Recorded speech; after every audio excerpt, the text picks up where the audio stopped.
Olá! Nossa sociedade está passando por transformações em diferentes áreas. A globalização da economia, a mundialização da cultura, a revolução tecnológica, mudanças nas competências de educandos e educadores. Mas quais são os desafios reservados a nós, professores, em meio a tantas mudanças? É sobre esse assunto que eu converso hoje com a professora Ariana Cosme, que é doutora em Ciências da Educação e professora na Faculdade de Psicologia e Ciências da Educação na Universidade do Porto, Portugal.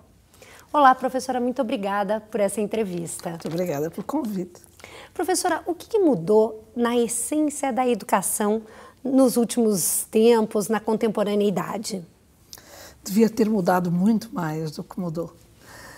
Infelizmente, mudaram sobretudo os desafios que se colocam hoje aos espaços de educação. O funcionamento destes espaços não mudou tanto quanto se devia ter sido para acompanhar os desafios do tempo.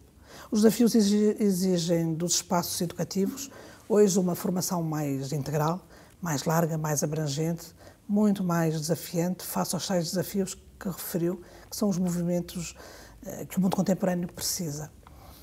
E a escola, infelizmente, não acompanha tanto quanto devia. Vamos ver que no seu essência, no seu formato, há coisas que permanecem quase inalteradas, lamentavelmente. É o tempo de mudar agora. Novas atribuições foram colocadas para a escola? Sim, indiscutivelmente.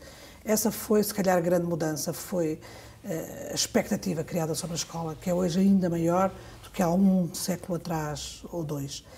Foi sempre claro que a escola era uma ferramenta de grande emancipação, de grande possibilidade de emancipação cultural dos países, dos povos. Hoje essa expectativa é ainda maior por parte de todos, da sociedade civil em geral, das famílias, dos pais, mas também dos políticos, dos economistas, dos empregadores, dos agentes culturais. Todos esperam da escola a formação de um homem novo que prometa um planeta mais interessante e mais desafiante do que o que temos.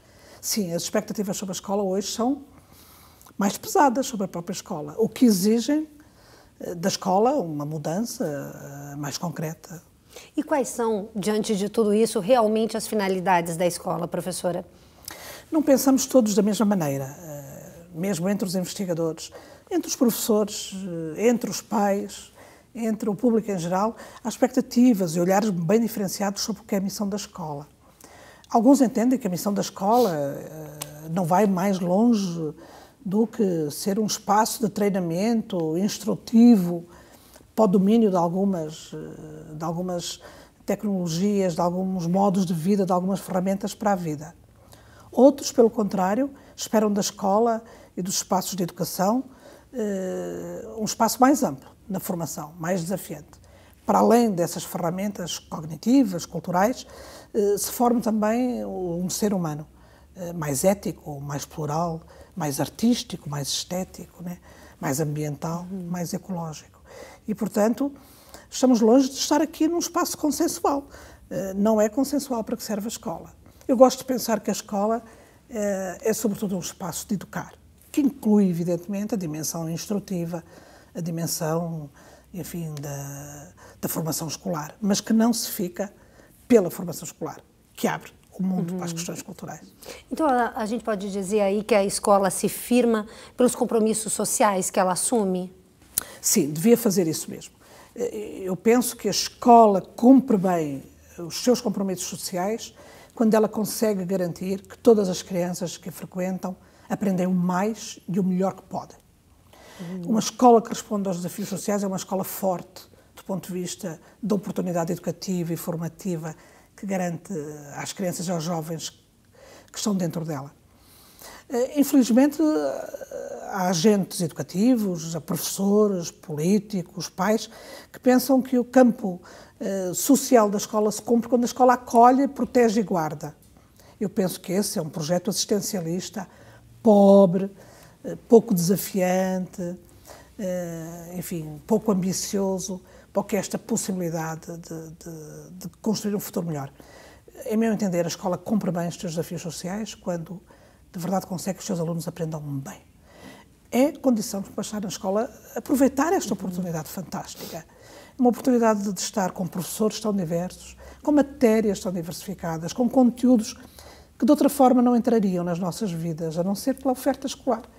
E, portanto, esta oportunidade é tão importante nas sociedades democráticas que garantir que ela é levada a bom porto pelas crianças que a frequentam tem que ser uma missão de vida de um país. E na contemporaneidade, o que muda em relação à aprendizagem? Muda, sobretudo, a forma como olhamos para a aprendizagem. Mais uma vez, estamos a falar de um campo que não é consensual, não é? Nós podíamos dizer que ao longo da história recente da educação, da história recente da pedagogia, há várias formas de organizar a missão escolar. Eu e o Rui Trindade, ao longo dos últimos anos, enfim, para comodidade da organização do nosso pensamento e da nossa reflexão, criámos uma tipologia onde a gente arruma a oferta escolar, esta oferta do desenho do que é aprender e ensinar na escola, em 3 grandes paradigmas, em 3 grandes escolas de pensamento, em 3 grandes lógicas de organização da escola. Há uma forma de pensar a escola e a aprendizagem bem instrutiva, na lógica do que nós chamamos as pedagogias da instrução, onde se acredita que aprender não é mais do que reproduzir fielmente e eficazmente a informação e o património que a escola oferta aos alunos. Se eu pensar nesta lógica instrutiva, o trabalho da escola é sobretudo um trabalho do professor que ensina, porque acredita que se ele ensinar bem o aluno aprende. O tempo mostrou-nos que não é verdade, que quem aprende não depende só do professor que ensina, depende sobretudo da sua ação enquanto aprendente. A partir do final do século XIX, início do século XX, um grupo grande de pensadores propôs como alternativa a este modelo tão instrutivo uma outra forma de pensar a escola. Uma forma de verdade influenciada pelo contributo que a psicologia do desenvolvimento, a emergência, ajudava a perceber. É que é o indivíduo que aprende, que constrói, né, a sua relação com o mundo, a sua relação com a informação. Os professores são muito importantes porque continuam, né, a ser, de verdade, enfim, esta referência de oportunidade educativa no ambiente. As pedagogias da aprendizagem acreditam que os alunos aprendem sempre e apesar dos professores, sempre e apesar do que o mundo lhes oferece. Sendo muito desafiante este contributo para uma outra forma de pensar a aprendizagem, a mim parece-me que ela desaproveita o papel importante de um professor. Em que sentido, professora? Eu e o Rui Trindade dizemos que hoje, de verdade, o papel da escola se ver-se-á enriquecido quando ela tiver na sua dinâmica, na sua relação, professores que se pensem bem, como educadores, como interlocutores, que vão potenciar a relação da aprendizagem dos seus alunos, ampliando a relação destes alunos com o mundo, ampliando a relação destes alunos com os conteúdos, com os meios de informação, com as redes educacionais abertas, que são hoje uma grande possibilidade. Portanto, preferimos falar hoje num grande desafio que é pensar a escola numa lógica pedagógica da comunicação. Complexa, claro, muito nesta ideia de Morin e deste desafio de pensar de forma complexa o mundo. Portanto, complexa, variada, diversificada, heterogénea, mas que de verdade se ampliará quanto mais largos forem os espaços e as condições de comunicação. Nessa altura nós vemos alterado o papel do professor. O professor tem mesmo que ser alguém que reflete sobre a sua ação. Não é alguém que dá aulas, mas também não é alguém que vê passivamente os seus alunos aprender ou não. É alguém que chama a si a responsabilidade da organização do ambiente educativo. Aquilo que eu chamo, em alguns textos e alguns livros meus, um interlocutor qualificado. Alguém que desperta uma criança e um jovem, alguém que o desafia, alguém que o contraria, alguém que lhe propõe coisas, novos desafios, mesmo aqueles para a qual ele ao princípio não parecia tocado. Estamos a falar de uma forma mais exigente de fazer escola. Nessa altura, voltando à pergunta, aprender seria de verdade uma coisa mais ampla, uma coisa onde, a partir da informação a que tenho acesso, eu, aprendente, interajo sobre o mundo, interpreto o mundo, reinterpreto, mas sobretudo dou e acrescento alguma coisa ao mundo.